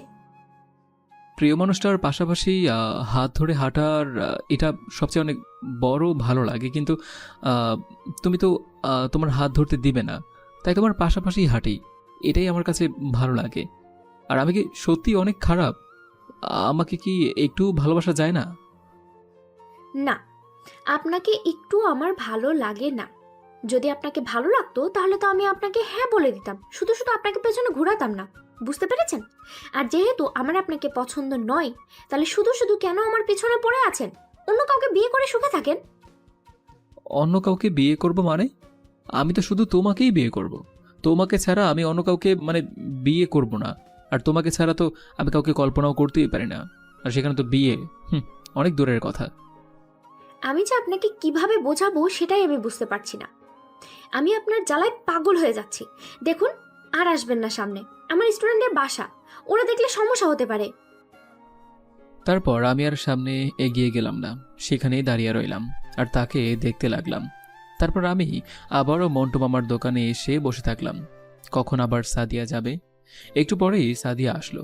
আর তখন ঘরের দিকে তাকিয়ে দেখি আমি প্রায় 1.5 ঘন্টা ধরে এখানেই বসে আছি। সাদিয়া আমার সামনে আসার পর আমি সাদিয়াকে বললাম, সাদিয়া, টিউশনি শেষ করে এভাবে হেঁটে যাওয়ার কি দরকার? হ্যাঁ, একটা রিক্সা নিয়ে বাসায় চলে যেতেই তো পারো, তাই না? তুমি কেন প্রতিদিন হেঁটে হেঁটে যাও? তোমার কষ্ট হয় না? আমাদের মতো মধ্যবিত্ত ঘরের মেয়েদের এটাই ভালো বুঝতে পেরেছেন। আমরা এত ফুটানি দিয়ে চলতে পারি না, কারণ আমার উপরে নির্ভর করে আমার অসুস্থ মা আর আমার ছোট বোনের পড়াশোনা করে। তাহলে তুমি আমাকে কেন বললে না? হ্যাঁ, এসব আগে আমাকে বলতে। তোমার উপর এতটা দায়িত্ব, তবুও তুমি আমাকে কেন বললে না? আমি কি তোমার সত্যিই কি খারাপ চাই? একটাবার আমাকে বুঝতে পারলে না? তখন সাদিয়া কোনো কথা না বলে চলে গেল। তারপর আমিও বাসায় চলে আসলাম। আর বাসায় এসে আমি ফ্রেশ হয়ে হালকা নাস্তা করে আমার ল্যাপটপ নিয়ে বসলাম। আর ল্যাপটপের কিছুক্ষণ কাজ করতে করতে বেশ অনেকটা সময় পার হয়ে গেল। তারপর রাতের বেলা আমি সাদিয়াকে কল দিলাম। আর 2টা কল হওয়ার পর সাদিয়া কলটা রিসিভ করলো। যেই মাত্র আমার কণ্ঠ শুনলো সেই মাত্রই কলটা কেটে দিল। তারপর আমি কয়েকটা মেসেজ পাঠিয়ে ঘুমিয়ে গেলাম। পরদিন সকালবেলা ঘুম থেকে উঠে ফ্রেশ হয়ে ফারিয়াকে নিয়ে কলেজে চলে আসলাম। আর কলেজে এসে আমি পাশের দোকানটায় বসে থাকলাম কখন সাদিয়া আসবে। কিন্তু সাদিয়া কলেজে আর আসলোই না। আমি দুপুর পর্যন্ত সেখানে বসে রইলাম। বাসা থেকে না খেয়ে বেরিয়েছিলাম তাড়াতাড়ি করে, শুধুমাত্র সাদিয়াকে দেখার জন্য। কিন্তু হলো না। দেখুন, আপনি আমার সঙ্গে আলাদাভাবে কথা বলতে চেয়েছেন, আমি আপনার সঙ্গে আলাদাভাবে কথা বলতে রাজি হয়েছি। আপনি অনেক বড় বিজনেসম্যান, আপনার সঙ্গে আমার কখনোই মিলবে না, এটা তো আপনি জানেন। আর তাছাড়া আমার উপরে আমার পরিবারের অনেক দায়িত্ব। আমি আসলে একজনকে ভালোবেসে ফেলেছি, আমি আপনাকে বিয়ে করতে পারবো না। আরে তুমি এসব আজকালকার ভালোবাসাকে ভালোবাসা মনে করো না। আজকালকার মেয়েরা যা চাই তা হলো টাকা। আমার কাছে টাকা আছে। তুমি আমাকে বিয়ে করো। আমাকে বিয়ে করলে তুমি অনেক শান্তিতে থাকতে পারবে। আর তোমার মা আর ছোট বোনের দায়িত্ব আমি নিলাম। তাদেরকে মাসে মাসে টাকা পাঠিয়ে দিব। আপনার কাছ থেকে এরকম কথা আমি শুনতে চেয়েছিলাম। আর আপনার মধ্যে আসলে মূল্যবোধের অভাব আছে। কাউকে মাঝে মাঝে টাকা দিলেই ভালো থাকা যায় না। ভালো থাকতে হলে ভালো ব্যবহার করতে হয়, ভালো কথা বলতে হয়, কিন্তু আপনি কোনোটাই করেননি। আপনাকে আমার একদমই পছন্দ হয়নি। আপনারা যেভাবে এসেছেন, আমাকে দেখা শেষ হয়ে গেছে, এভাবেই চলে যান। আপনাদের জন্য আজকে আমার ভার্সিটি আর কলেজ মিস হয়ে গেছে। দেখো, তুমি কিন্তু অনেক বড় একটা জিনিস হারিয়ে ফেলেছ। আমি তোমাকে এখনো বলছি, তুমি আমাকে বিয়ে করলে কিন্তু অনেক ভালো থাকবে। তোমার আর কোনো চিন্তা করতে হবে না, তোমার লাইফটা অন্যরকম হয়ে যাবে। আমি তোমার জীবনটা পরিবর্তন করতে চাই, তুমি আমাকে একটা সুযোগ দাও। আমি আপনাকে কতবার বলবো যে আমি একজনকে ভালোবেসে ফেলেছি। আমি তাকে ছাড়া অন্য কাউকে বিয়ে করতে পারবো না। আর সে যদি আমাকে বিয়ে নাও করে, তাহলে আমি এভাবেই থাকবো, কিন্তু অন্য কাউকে বিয়ে করতে পারবো না। আপনি শুনেছেন? এখন আপনি এখান থেকে আসতে পারেন। এদিকে আমি সেখানেই বসে রইলাম। দুপুরবেলা আমি বাসায় চলে আসলাম। মনটা অনেক খারাপ লাগলো। সাদিয়ার কোনো খোঁজ খবর পাচ্ছি না। কিছু হয়ে গেল না তোর? তারপর আমি বিকেলবেলা কিছু ফলমূল কিনে তার বাসার উদ্দেশ্যে যেতে লাগলাম। আর যথারীতি আমি তার বাসায় এসে ভিতরে চলে গেলাম। আর ভিতরে যেতেই দেখি আন্টি বারান্দায় বসে আছে। আর আমি ওনাকে দেখে বুঝতে পারলাম উনি অনেক অসুস্থ। আমি ওনার পাশে গিয়ে বসলাম। ওনার পাশে বসে ওনাকে সালাম দিলাম আর ওনার সঙ্গে কথা বলতে লাগলাম। আর এভাবে কথা বলতে বলতে আন্টির সাথে অনেকটা ফ্রি হয়ে গেলাম। আর হঠাৎ করেই সাদিয়া আমাকে এখানে দেখে অবাক হয়ে গিয়েছে। সাদিয়া আন্টিকে বলতে লাগলো, আরে মা, উনি কখন এসেছেন? তুমি তো আমাকে একটা ডাক দিতে পারতে। আমি ঘুমিয়েছিলাম। দেখো, তোমার কিন্তু শরীর ভালো না, তুমি তো ওষুধ খাবে। ছেলেটা অনেক ভালো। ছেলেটা আমাকে দেখার জন্য এসেছে। ছেলেটা নাকি অনেক দিন ধরে আসতে চেয়েছিল, তুই নাকি আসতে না করেছিস। আজকে ছেলেটা জোর করেই আসলো। ওই তো আমাকে ওষুধ খাইয়ে দিল। আন্টি আমি আপনার সঙ্গে দেখা করার জন্য অনেক দিনই ধরেই আসতে চেয়েছিলাম, কিন্তু সাদিয়া আমাকে একদিনও নিয়ে আসেনি। তাই আজকে আমি জোর করেই আপনার সঙ্গে দেখা করার জন্য চলে আসলাম। হ্যাঁ বাবা, তুমি অনেক ভালো করেছো। আর আমিও সারাদিন একা একা থাকি, ভালো লাগে না। একা একা থাকার জন্য তুমি আসলে আমারও ভালো লাগবে। তুমি মাঝে মাঝে কিন্তু আসবে আমার কাছে গল্প করার জন্য। আন্টি সাদিয়া এমন কেন করে বলেন তো? কারোর সঙ্গে কোনো কথা বলতে চায় না। বলেন তো আমার সঙ্গে রাগ করে বসে আছে কেন? আসলে আমরা একই সঙ্গে পড়াশোনা করি। আসলে মেয়েটা যে কেন এরকম করে আমি নিজেও কিছু বুঝি না। মেয়েটার উপর কতটা দায়িত্ব এটা তো একমাত্র আমি বুঝতে পারছি। হয়তো এটার জন্যই মেয়েটা অন্যরকম হয়ে গেছে। কি করব বাবা, আমারও তো অনেক টেনশন হয়। তারও তো একটা ভবিষ্যৎ আছে। এই যে দেখো, আজকে পাত্রপক্ষ দেখতে এসেছিল, কিন্তু ও তাদের সঙ্গে খারাপ ব্যবহার করে তাড়িয়ে দিয়েছে। পাত্রপক্ষ এক প্রকার ছিছি করে আমাদের বাসা থেকে চলে গেছে। আসলে আন্টি ও আপনাকে অনেক ভালোবাসে আর আপনাদের ছেড়ে কখনোই দূরে যেতে চায় না। তার জন্যই হয়তো এরকম করেছে। না, এটা তো একটা কারণ আছে, এটাও আমি জানি। কিন্তু তার উপর একটা বড় কারণ আছে, সে নাকি একটা ছেলেকে অনেক ভালোবাসে। আমাকেও কালকে রাতে বলছিল আমার পাশে বসে। ও আচ্ছা, কথাটা শুনে আমার মনটা খারাপ হয়ে গেল, কিন্তু আন্টিকে বসতে দিলাম না। আর এভাবেই সাদিয়ার সঙ্গে গল্প করতে লাগলাম। বিকেলবেলা সাদিয়া টিউশনের জন্য বের হলো আর আমিও আন্টিকে বিদায় দিয়ে চলে আসলাম। আর আমি আর সাদিয়া পাশাপাশি হেঁটে যাচ্ছি। আর তখন সাদিয়া বলতে লাগলো, আপনি আমার মায়ের সঙ্গে এসব কথা কেন বললেন? আপনি কে যে আমার ব্যাপারে এত কিছু বলছেন? আমি কি আপনাকে আমাদের বাসায় আসতে বলেছিলাম? আমি তো আন্টির সঙ্গে গল্প করার জন্য গিয়েছিলাম। এতে তোমার এত রাগ করার কি আছে? হঠাৎ করেই পিছন থেকে একটা গাড়ি এসে আমাকে মেরে দিল। আসলে গাড়িটা সাদিয়ার দিকেই আসছিল। আমি সাদিয়াকে ধাক্কা দিয়ে সরিয়ে দিলাম আর গাড়িটা আমাকে হালকা ধাক্কা দিয়ে চলে গেল। আরেকটু হলেই একদম নিচে পড়ে যেতাম। ভাগ্য ভালো বেঁচে গিয়েছি। আর সাদিয়া বলতে লাগলো, আপনি আমার জন্য কেন মরতে গিয়েছিলেন? আপনাকে তো আমি বলিনি যে আপনি এভাবে রাস্তার মধ্যে হেঁটে আসার জন্য গাড়ি আমার উপরে তুলে দিত, কোনো সমস্যা ছিল না। তাই বলে আপনি আমাকে ধাক্কা দিয়ে নিজে কেন গাড়ির তলে পড়তে গেলেন? এখন যদি আপনার বেশি কিছু হয়ে যেত তখন কি হতো? আমি আপনাকে সত্যি অনেক ভালোবাসি। আপনার জন্য আমি সকল কিছু করতে পারবো। আমি আপনার ফ্যামিলির সকলকে যথাসম্ভব চেষ্টা করব ভালো রাখার জন্য। আমি যত টাকা রোজগার করব তার থেকে আমাদের সংসারটা চালিয়ে যত টাকা থাকবে তত টাকা চেষ্টা করব দেওয়ার জন্য। ওর কথাগুলো আমার অনেক ভালো লাগে। জানি যে অনেক ভালো একটা ছেলে। অনেকবার দেখেছি তাকে সবাইকে সাহায্য করার জন্য। মূলত এটার জন্যই তার উপরে আমি এতটা পাগল হয়ে গেছি, কিন্তু এখনই বুঝতে দেওয়া যাবে না। তুমি এভাবে কি বিড়বিড় করে বলছো? আমি তো কোনো কিছুই বুঝতে পারছি না। একটু জোরে জোরে বলো যেন আমিও শুনতে পাই। আর তুমি যদি আমাকে পছন্দ নাই করতে তাহলে এভাবে বিরক্ত করার পরেও তুমি আমার সঙ্গে কথা বলতে না। আর এখন তোমার চোখে পানি কেন? আমি তো দেখতে পাচ্ছি যে তোমার চোখে বিন্দু বিন্দু জল জমতে শুরু করেছে। আসলে আমার চোখে কি যেন পড়েছে, তার জন্য আমার এসব এমন ঝাপসা দেখাচ্ছে। আর চোখে কিছু পড়লে তো চোখ দিয়ে পানি বের হয়, এটাই তো। তুমি আমার কাছ থেকে যত কিছুই লুকাও না কেন, আমি কিন্তু সব কিছু বুঝতে পারি। আমার কাছ থেকে কোনো কিছু লুকিয়ে তোমার কোনো লাভ নেই।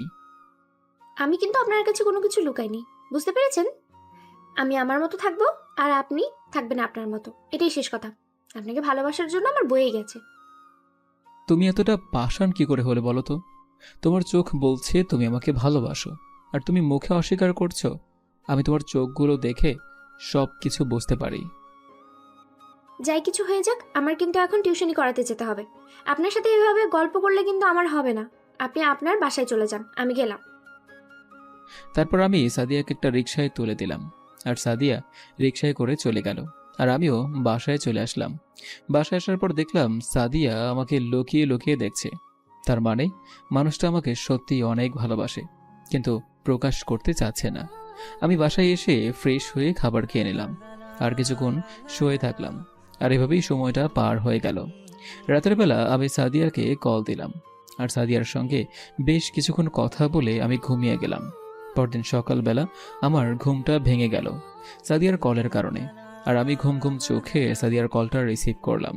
আর ওপাশ থেকে সাদিয়া বলতে লাগলো, কি ব্যাপার, আপনি এখনো ঘুমিয়ে আছেন? সকাল 9টা বেজে গেছে। আপনি এবার তো উঠবেন নাকি? আপনার কি ভার্সিটি নেই? ভার্সিটিতে যেতে পারেন না? আমার ভার্সিটি তো নেই, আর ভার্সিটিতে যেতেই হবে এমন কোনো কথা নেই। হ্যাঁ, ভার্সিটিতে না গেলেও পড়াশোনা এমনিতেই হয়, এটা তুমি বুঝবে না।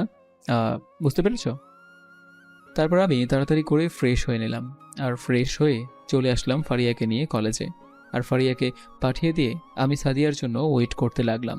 আর একটু পরেই সাদিয়া চলে আসলো, আর সাদিয়া এসে আমাকে বলতে লাগলো, আজকে তাহলে আমি ক্লাস করাতে যাব না, আজকে ভার্সিটিতেও যাব না। আজকে আমি আপনার সঙ্গে সময় দিব। বলেন, সময় দিবেন তো আমাকে?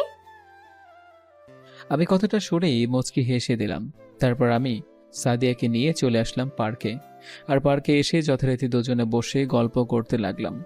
আর তখনই আমার ফোনে একটা কল আসলো, আর আমি কলটা রিসিভ করলাম। তখন ওপাশ থেকে স্যার বলতে লাগলো, শাহরিয়ার, আজকে বড় একটা ডিল হতে যাচ্ছে। আর আজ মনে হয় প্রায় শতাধিক মেয়েকে পাচার করা হবে বিদেশে। তুমি তাড়াতাড়ি করে একটা অ্যাকশন নাও। আজকে যদি এটা করতে না পারো তাহলে কিন্তু অনেক বড় ক্ষতি হয়ে যাবে। আর আজকে মনে হয় খুব বড় একটা দিন হতে যাচ্ছে। তার জন্য মূল যে মানুষটা, সে মানুষটা হয়তো এখানে উপস্থিত থাকবে। আজকে তোমার লাইফে একটা গুরুত্বপূর্ণ অপারেশন, তুমি যত সম্ভব পজিশন নাও। ঠিক আছে স্যার, আমি আমার মতো করে পজিশন নেব, আপনি কোনো চিন্তা করবেন না। আর আমি আমার 3 মেম্বারকে আবারও আমার সঙ্গে কাজ করাতে চাই, ওদেরকে আমার সঙ্গে যোগাযোগ করতে বলুন। তারপর আমি স্যারের সাথে আরও কিছু কথা বলে কলটা কেটে দিলাম। আর আমি সাদিয়ার দিকে তাকিয়ে দেখলাম আমার দিকে তাকিয়ে আছে। আর হঠাৎ করে সে আমাকে শক্ত করে জড়িয়ে ধরলো, আর আমার কাঁধে মাথা রাখলো। আমি তার হাতটা শক্ত করে ধরে আলতো করে চুমু দিলাম। আর তখন সাদিয়া আমার কাঁধে মাথা রাখলো, আর আমি তাকে আমার কাঁধের উপর হালকা জড়িয়ে ধরলাম। আর এভাবেই পার হয়ে গেল অনেকটা সময়। তখন হঠাৎ করেই আবারও কল আসলো, আর তখন সাদিয়া বলতে লাগলো, তুমি কি তোমার আমার ফোন বন্ধ করবে কি না বলো তো? আমার কিন্তু সত্যি সত্যি অসহ্য লাগছে। তোমার এত কিসের কাজ বলো তো? এই মুহূর্তের মধ্যে এত কল ভালো লাগছে না আমার। দেশের জন্য কাজ করলে একটু তো স্যাক্রিফাইস করতে হয় জান। আর শোনো, আমার বড় একটা কাজ আছে, যদি বেঁচে থাকতে পারি তাহলে সেখান থেকে ফিরেই বিয়ে করব। এই বলে আমি কলটা রিসিভ করলাম, আর ওপাশ থেকে রাকিবকে আমি এই ঠিকানায় আসতে বললাম। আর একটু পর রাকিব সেনাবাহিনীর গাড়ি নিয়ে চলে আসলো, আর এসে আমাকে সালাম দিল আর বলতে লাগলো, স্যার, আমরা টিম নিয়ে চলে এসেছি। আমাদের কাছে অস্ত্র সহ সব কিছু আছে। এখন শুধু আপনার নির্দেশ বাকি। আপনার অর্ডার পেলেই আমরা সেই জায়গায় চলে যাব। তোমরা খুব অ্যালার্ট থাকবে। এখানে আমাদের মৃত্যু হতে পারে, মৃত্যু হলে দেশের জন্য শহীদ হয়েছি। আর ওখানে আমাদের মন থাকতে হবে যে পরিবারকে ভুলে গিয়েছি। হ্যাঁ, ভুলে যেতে হবে। শরীরের এক ফোঁটা রক্ত থাকা পর্যন্ত আমরা কখনো পিছু ফেরব না। আর এই দেশ থেকে এসব মাফিয়াদেরকে শেষ করবই করব। তারপর আমি ওদের সাথে আরও কিছুক্ষণ কথা বললাম, আর ওরা চলে গেল। আমিও আবার সাদিয়াকে নিয়ে বসলাম।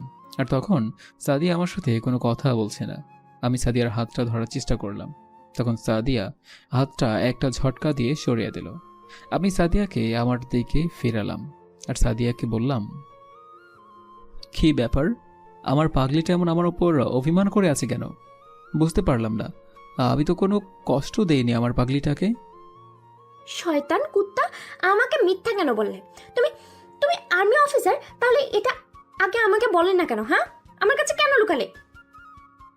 আমি চেয়েছিলাম তুমি একটা বেকার ছেলেকে ভালোবাসো, আর আমার পজিশনকে নয়, আর তাই এত কিছু করেছি। আর একটা ভালো খবর আছে, যেটা জানতে পারলে অবাক হবে তুমি। তোমার প্রিয় ছাত্রী ফারিয়া, সে আমার বোন। কি? তার মানে তুমি সেদিন ফারিয়াকে কলেজে দিতে এসেছিলে? কিন্তু আমি তো মনে করেছিলাম কেউ না। ধ্যাৎ, তবুও চিনতে পারলাম না। আর সাদিয়াও আমাকে কোনো কিছু বলেনি। সাদিয়াকে আমি বলতে নিষেধ করেছিলাম। যাক, মনের আশা পূরণ হলো আমার। শোনো, একটা কথা বলি, জানি না তুমি কথাটা কিভাবে নেবে। দেখো, একদম উল্টাপাল্টা কথা বলবে না তুমি। আমি কতটা শক্ত ছিলাম, আর তুমি সেই এত শক্ত মনটাকে গলিয়ে ফুলে রূপান্তর করলে। আসলে সাদিয়া, আজকে আমরা যে অপারেশনে যাচ্ছি এটা অনেক বেশি ভয়াবহ। এমনকি আমার মৃত্যুও হতে পারে। যদি আমি মরে যাই তাহলে লাশের পাশে এসে কখনোই কান্না করবে না। তুমি আর নতুন করে জীবনটাকে শুরু করবে। আমি তাকে শক্ত করে জড়িয়ে ধরলাম, আর তার বুকে জড়িয়ে কান্না করতে লাগলাম। তার বুকের মাঝে কতটা ভালোবাসা লুকিয়ে আছে বলে বোঝাতে পারবো না। আর আমি বললাম, আর কখনো যদি তুমি এরকম কথা বলেছ, তাহলে আমিও নিজেকে একদম শেষ করে দেব। ঠিক আছে, আর কখনো বলবো না। এবার তো খুশি হয়েছেন নাকি? আপনার ভালোবাসা সব সময় আপনার কাছে ফিরিয়ে আনবে আমাকে। এভাবে ভালোবাসলেই হবে, ঠিক আছে? আপনিও আমাকে এইভাবেই সবসময় ভালোবাসবেন আর শাসন করবেন, বুঝতে পেরেছেন? আপনি ছাড়া আমার জীবনে অন্য কোনো পুরুষ আসেনি। আপনি আমার শেষ পুরুষ। এই হাতটা যেন সারা জীবন এভাবেই থাকে। কখনো আমাকে ছেড়ে যেও না। তারপর এভাবে আমি সাদিয়ার সঙ্গে অনেক কথা বলতে লাগলাম, আর এভাবে অনেকটা সময় পার হয়ে গেল। তারপর আমি দুপুরবেলা সাদিয়াকে তার বাসায় নামিয়ে দিয়ে আমিও বাসায় চলে আসলাম। বাসায় এসে আমি যথারীতি রেডি হয়ে নিলাম অপারেশনে যাওয়ার জন্য। আর এভাবেই সময়টা পার হয়ে গেল। বিকেলবেলা আমি রেডি হয়ে বের হলাম আর গাড়ি দিয়ে সেখানে যেতে লাগলাম। আর যেতে যেতে প্রায় 3 থেকে 3.5 ঘন্টা লেগে গেল। সেখানে এসে পৌঁছালাম আর সবাইকে জায়গা মতো সেট করে দিলাম। তারপর আমিও লুকিয়ে পড়লাম। আর এভাবেই সময়টা অতিবাহিত হতে লাগলো। রাত 11টার দিকে একটা ট্রাক এসে সেখানে থামলো, আর ট্রাক থেকে বেশ কয়েকজন লোক নামলো আর নেমে অস্ত্রগুলো দিয়ে পাহারা দিতে লাগলো। আমরা অপোজিশন নিয়ে দাঁড়িয়ে আছি। আর কিছুক্ষণ পরেই আরও 3টা প্রাইভেট কার এসে থামলো, আর ওখান থেকে হুডি পরা একটা লোক বের হলো। বুঝতে পারলাম যে এটাই হচ্ছে মেইন। আর তার পাশেই দেখতে পেলাম কালকের সেই মেয়েটা কি যেন কথা বলছে। সেটা বোঝার জন্য আমি আমার পকেট থেকে মিনি মৌমাছি ড্রোনটা বের করে সেখানের কাছাকাছি নিয়ে যেতে লাগলাম। আর ওদের মধ্যে কথা হচ্ছে, বস, আজকের এই ট্রাকে মধ্যে প্রায় শতাধিক নিয়ে আছে। এগুলোকে এখানে থেকে বর্ডার পার করতে প্রায় 1 ঘন্টা সময় লাগবে। আর ওরা আমাদেরকে টাকাটা এখনো পাঠায়নি। টাকা যখন পাঠাবে তখন আমরা এখান থেকে ট্রাক ছাড়ার অনুমতি দিব। হ্যাঁ, তুমি ঠিক কথা বলেছ। আর এভাবে তুমি আমার অনেক কিছু করে দিয়েছ। তার জন্যই তো আমি তোমাকে এতটা পছন্দ করি। আর দুই একটা মেয়েকে আমার এখানে পাঠিয়ে দিস, বুঝতে পেরেছিস? বস, ওরা কি তুই কখন আসবে সেটাই তো বুঝতে পারছি না। আমরা এভাবে কতক্ষণ দাঁড়িয়ে থাকবো? পরে যদি আবার সেনাবাহিনীরা এসে ঝামেলা করে তখন কি হবে? তখন তো আমরা কোনো কিছু করতে পারবো না। এত চিন্তা করিস না তুই, আমি আছি তো আমার উপরে অ্যাটাক করার জন্য। তুই আমার উপরে আস্থা রাখ। আর আজকের ডিলটা হলে আমাদের আর কোনো পিছনে তাকানোর দরকার নেই। আর আজকের ডিলটা যদি করতে পারি তাহলে বিদেশিদের সাথে আর আমাদের অনেকটা বন্ধুত্বপূর্ণ সম্পর্ক হয়ে যাবে। বিদেশি মাফিয়ারাও আমাকে দেখে ভয় পাবে, আমার সাথে বন্ধুত্ব করতে চাইবে। স্যার, আমাদের গোডাউনে মাত্র 200 পিস কিডনি রয়েছে। এগুলো কি করার জন্য 2টা পার্টি এসেছিল, দামে ঠিক হয়নি, তারপর ওরা চলে গেছে। আপনাকে বলতে আমার মনে ছিল না। তোর মতোই আমি এমন একটা মেয়ে খুঁজেছিলাম যে সবসময় আমার কাজগুলোর থেকে এগিয়ে থাকবে। আমি তোর মতো একটা মেয়েও পাইনি জীবনে। আমি অনেক মেয়েদের সাথে ছিলাম জীবনে, কিন্তু তোর মতো সাথে আমি কাউকেই পাইনি। তারপর আমি তাকে জড়িয়ে ধরলাম। হঠাৎ করে কিছুক্ষণ পর দেখলাম গাড়ি চলে আসলো, আর ওই গাড়ি থেকে বেশ অনেকজন লোক নামলো, আর হাতে ব্যাগ রয়েছে, হয়তো এখানে টাকা রয়েছে। আর তখনই চেয়ার টেবিল নিয়ে সবাই বসলো, আর ওখান থেকে একজন আলোচনা করতে লাগলো। আপনারা মেয়েগুলোকে নিয়ে যেতে পারেন, আমার কোনো সমস্যা নেই। তাছাড়া মেয়েগুলো বয়স অনেক অল্প আছে, আপনারা এগুলোকে বিক্রি করতে পারবেন। আপনাদের উপরে আমার অনেক বিশ্বাস আছে। এরপর যে চালানটা দিব সেটা মোটামুটি ভালোই হবে, আপনাদেরকে খারাপ দেব না। আর এভাবে দেখা করতে বলবেন না। আমি এসবের মধ্যে আসতে চাচ্ছি না। আমার হয়ে লাবণ্য সব কাজ দেখবে। আমি যদি আসি তাহলে আমাকে চিনে ফেলবে। তারপর আমি সবাইকে ফায়ার করতে লাগলাম, আর ওরা কোনো প্রস্তুত ছিল না। আমি আমার মতো করে ফায়ার করতে লাগলাম, আর সামনে এগিয়ে যেতে লাগলাম। ওরাও আমাদের সাথে ফায়ার করতে লাগলো, আর এভাবে প্রায় 30 মিনিট ফায়ার করার পর ওরা গাড়িতে করে পালিয়ে যাচ্ছিল। তখন আমি গাড়ির চাকাকে ফুটা করে দিলাম। তারপর ওরা পালিয়ে যেতে লাগলো, আর আমি সবাইকে বললাম ধরার জন্য। তখন দেখলাম লাবণ্য মেয়েটা পালিয়ে যাচ্ছেন, আর আমি তার সামনে গিয়ে তাকে একটা থাপ্পড় মারলাম, আর বলতে লাগলাম, তোর জন্য সকল মেয়েদের সুনাম নষ্ট হয়। তোর মতো কিছু মেয়ে আছে যারা টাকা লোভী হয়, আর টাকার লোভের জন্য অনেক কিছু করতে পারে। নিজের ইজ্জত দিতেও পারে, অন্যের ক্ষতি করতে পারে, কোনো দ্বিধাবোধ করে না। আসলে ও আমাকে ব্ল্যাকমেল করতো, তার জন্য আমি এই পথে চলে এসেছি। আমাকে মাফ করে দিন স্যার, আমি এখন থেকে ভালো হয়ে যাব। আমাকে আরেকটা সুযোগ দিন স্যার। তোদেরকে তো আমি কখনোই সুযোগ দিতে পারবো না, কারণ ওপর থেকে নির্দেশ রয়েছে যে জীবিত অথবা মৃত তোদেরকে ধরে নেওয়ার জন্য। আর আমি তো তোদেরকে ধরে নেওয়ার জন্য জীবিত রাখবো না। শুধু শুধু বাজিয়ে রেখে তোদের কোনো লাভ নেই, কারণ তোরা একে তো দেশের সম্পদ নষ্ট করছিস, আর একে তো মানুষের ক্ষতি করছিস। স্যার, আমি টাকার জন্য এই পথে চলে এসেছি। আমি আর কখনো এই অপকর্ম করব না। এবারের মতো আমাকে ক্ষমা করে দিন, আমাকে প্রায়শ্চিত্ত করার সুযোগ দিন। আমার ভাবতে অনেক অবাক লাগছে, তুই একটা মেয়ে হয়ে অন্য মেয়েগুলোকে কি করে পাচার করছিস। ওরাও তো কারো না কারো মেয়ে, ওরাও তো কারো না কারো ভালোবাসা, তাই না? তোর কিভাবে ধর্মটা ধরলো? হ্যাঁ, তোর মতো মেয়ের বেঁচে থাকার কোনো অধিকার নেই। তোর একটা মাত্রই মৃত্যু হতে পারে, তোর প্রায়শ্চিত্ত। তারপর আমি ওদেরকে ধরে সোজা আমার ক্যাম্পে নিয়ে আসলাম, আর আমার অপারেশন দেখে সবাই খুশি হলো। তারপর আমাদেরকে শুভেচ্ছা জানালো সবাই মিলে, আর স্যারদের সঙ্গে এভাবেই অনেকটা সময় পার হয়ে গেল। বাসায় ফিরলাম পরদিন সকালবেলা। আমি বাসায় ফিরে যথারীতি ফ্রেশ হয়ে খাবার খেয়ে ঘুমিয়ে পড়লাম। শরীরটা অনেক ক্লান্ত ছিল। হঠাৎ করে ঘুমটা ভেঙে গেল, আর তখনই দেখলাম ফারিয়া এসে ডাকতেছে, আর ফারিয়া বলতে লাগলো, ভাইয়া তাড়াতাড়ি ওঠ, তোর জন্য সবাই বসে বসে অপেক্ষা করছে। আমার ম্যাডামকে বিয়ে করবি না? তুই এতদিন তো বিয়ে করার জন্য পাগলা হয়ে গেছিস, এখন উঠছিস না কেন? আমি ফারিয়ার মুখ থেকে এরকম কথা শুনে তাড়াতাড়ি করে ধরফর করে উঠে পড়লাম, আর উঠে সোফার দিকে আসলাম।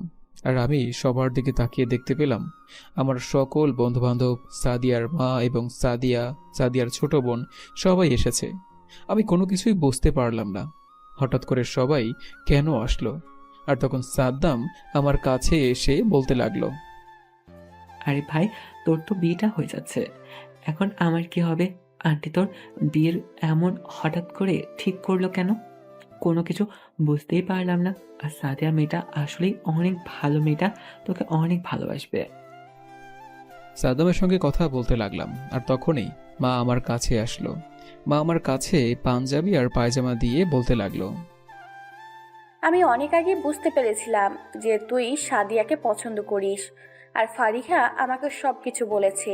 তার জন্যই ভাবলাম শুধু শুধু কেন দেরি করার দরকার, তাই তাড়াতাড়ি করে আয়োজন করে ফেললাম। মা আমাকে তো কয়েকটা দিন সময় দিতে পারতে। আমি কালকে অপারেশন থেকে ফিরেছি, এখনো সঠিকভাবে রিপোর্টগুলো তৈরি করতে পারিনি। আমার কাজগুলো শেষ করি, তারপরে তো বিয়ে করা যেত, তাই না? বিয়ের পর কাজ করতে পারবি, কোনো সমস্যা হবে না, বুঝতে পারছিস? আর মেয়েটা তোকে অনেক ভালোবাসে, আর এমন একটা মেয়ে আমি তোর জন্য খুঁজছিলাম এবং আমি পেয়ে গেছি, তাই আর দেরি করতে চাই না। আর তার মা অসুস্থ, তাই বিয়েটা তাড়াতাড়ি করে রেডি হয়ে আয়। তারপর আমি তাড়াতাড়ি করে রেডি হয়ে আসলাম, আর বন্ধু বান্ধব আমার সাথেই আছে। ওরা তো আমার সঙ্গে ফাজলামো করেই যাচ্ছে। আর যথারীতি আমাদের পারিবারিকভাবে বিয়েটা হয়ে গেল। এখন আমি দাঁড়িয়ে আছি আমার বাসর ঘরের সামনে। সারাটা দিন অনেকটা দখল গিয়েছে বন্ধুদের সঙ্গে। আমি ঘরের দিকে তাকিয়ে দেখি রাত 10:30 বাজে। আর তারপর আমি ভেতরে প্রবেশ করলাম, আর তখন বাহির থেকে সাদ্দাম বলতে লাগলো, দোস্ত, যাই করিস না কেন, বিড়ালটা কিন্তু সত্যি সত্যি মারবি। আর যদি বিড়াল না মারতে পারিস, তাহলে আমাকে ফোন করে বলিস, আমি এসে বিড়ালটা মারবো। তারপর আমি হাসতে লাগলাম, আর হাসতে হাসতে ভিতরে প্রবেশ করলাম। আমি দরজাটা লক করে দিলাম, আর একটু পরে দেখলাম বিছানায় সাদিয়া ঘোমটা দিয়ে বসে আছে। আমি তার কাছে গেলাম, আর কাছে যেতেই তখন সাদিয়া আমাকে বলতে লাগলো, আগে উজু করে আসো, নামাজ আদায় করতে হবে, বুঝতে পেরেছো? নামাজ আদায় করে তারপর বাকি কাজ করা যাবে, কোনো সমস্যা নেই। তারপর আমি অজু করে আসলাম, আর অজু করে দুজনে মিলে 2 রাকাত নফল নামাজ আদায় করে নিলাম। আমি শুয়ে পড়লাম, আর তখনই সাদিয়া আমার বুকে শুয়ে পড়ল। আমি সাদিয়ার মাথায় হাত বলিয়ে দিতে লাগলাম, আর তখন সাদিয়া বলতে লাগলো, কালকে সারা রাত আমি জায়নামাজে বসে তোমার জন্য দোয়া করেছিলাম, আল্লাহ তাআলা যেন তোমার কোনো ক্ষতি না করে। তুমি জানো আবার আমার কাছে ফিরে আসতে পারো। আল্লাহ তাআলা তোমাকে আবার আমার কাছে ফিরিয়ে এনেছে। আমি আর আল্লাহ তাআলার কাছে আর কিচ্ছু চাই না। এভাবেই আমাকে সারাটা জীবন ভালোবাসবে তো নাকি? আমি তোমার মন্নাজাতে থাকতে চাই, সব সময় এভাবে সারাটা জীবন আগলে রেখো আমাকে। সাদিয়া আমার কপালে চুমু দিল, তারপর আমিও তার ঠোঁট জোড়া দখল করে নিলাম, আর সেও আমাকে রেসপন্স দিতে লাগলো। আর এভাবেই দুজন মেলে হারিয়ে গেলাম এক অজানা রাজ্যে। আর এভাবে না হয় বার হতে থাকুক আমাদের মিষ্টি ভালোবাসার গল্পটা। নতুন নতুন ভালোবাসার গল্প পেতে আমাদের চ্যানেলটি এখনই সাবস্ক্রাইব করে পাশে থাকবেন। ধন্যবাদ সবাইকে।